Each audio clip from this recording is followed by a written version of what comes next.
So why do I think lots of people struggle and lose their way on a plant-based diet or a vegan diet? For me, it's quite clear. They're often doing really extreme things. For example, they'll do a water fast, which, although it's good for you in some ways, in other ways, it can't not deplete your body of nutrients you need. So, I mean, I've seen this with really famous vegan influencers, if you like, on YouTube, where they've done all this extreme stuff. And they're going, yeah, look how amazing I feel. And then they'll eat a bit of meat and go, oh, and suddenly my body was alive again. It's because when they were doing the water fast or any form of fasting or restriction or mono eating, you're going to deplete your body of something. And if then after doing that phase, you don't focus on replenishing that from a plant-based diet, which of course you can do easily if you knew a little bit about nutrition and just made the effort to just understand things a little bit more. And you're not going to get it from junk food. Vegan junk food's another thing. When you're eating those kind of things, you're depleting your body, but also you're overly stimulating it so you can't understand what it's actually telling you that it needs. Cool? So that's why they all fall off the wagon, as far as I'm concerned. I suppose the other thing is you get those vegans that do it for the animals, and you get those that do it for their health. Now, I've noticed out of the students that I've helped in the past, the ones that do it for animals often fall off the wagon. The ones that do it for their own health stay. And I did it for my own health. Now, of course, there's always exceptions to the rule. I teach a guy who's absolutely adamant he would never touch another animal or hurt an animal. So his eating is very strict on that front. But he was eating a lot of junk food. So hat off to him to be able to go, he was struggling on losing weight, but he would never touch another animal.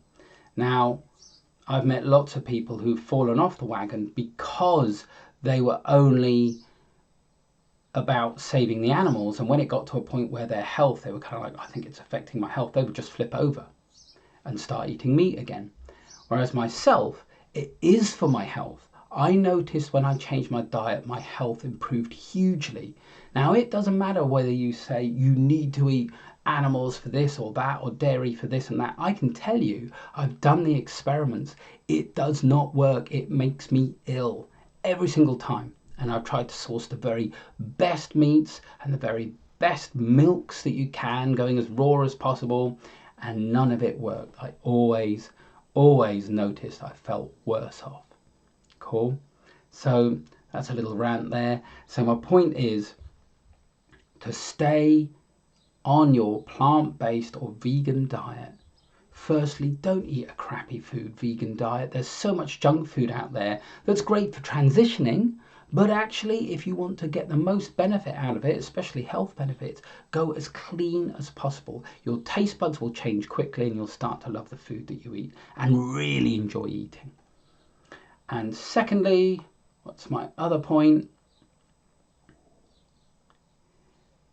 If you're gonna do extreme fasts and things, make sure you replenish your body with the nutrients it needs. And if you're not sure what they are, just look it up on Chronometer or something, and it'll tell you roughly what you need. And after doing that for a couple of weeks, you start to get a sense of what you need.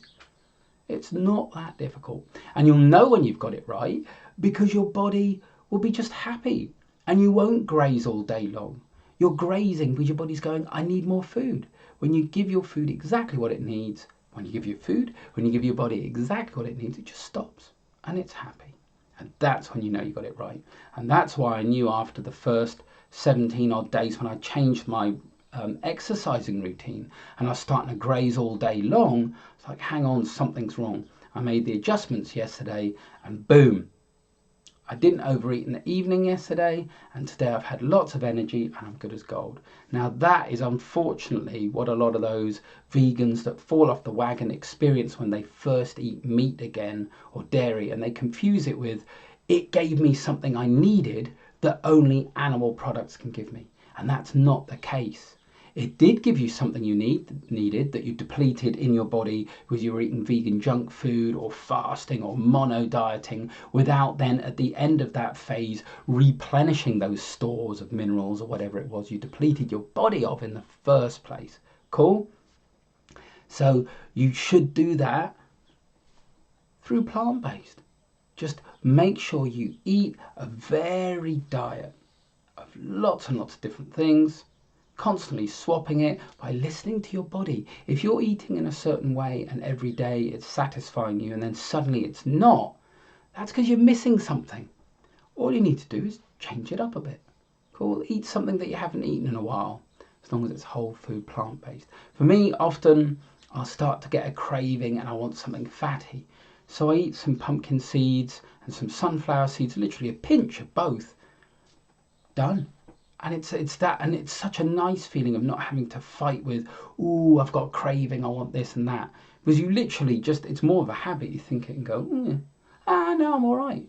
Because you feel full, your body is satisfied, it's much easier to say, no thanks. So there's my little rant. So in order to not fail on a vegan plant-based diet, all you need to do is eat a varied diet of clean foods so you can learn to hear what your body is saying. Are you craving something? In which case you shouldn't eat it. Or are you actually hungry? Did your body need something in that food? Or are you thirsty? Those are the three. Cool? Alrighty. That's my rant. So you don't need to fall off the vegan diet. Just eat clean and eat a variety. And I'll see you tomorrow.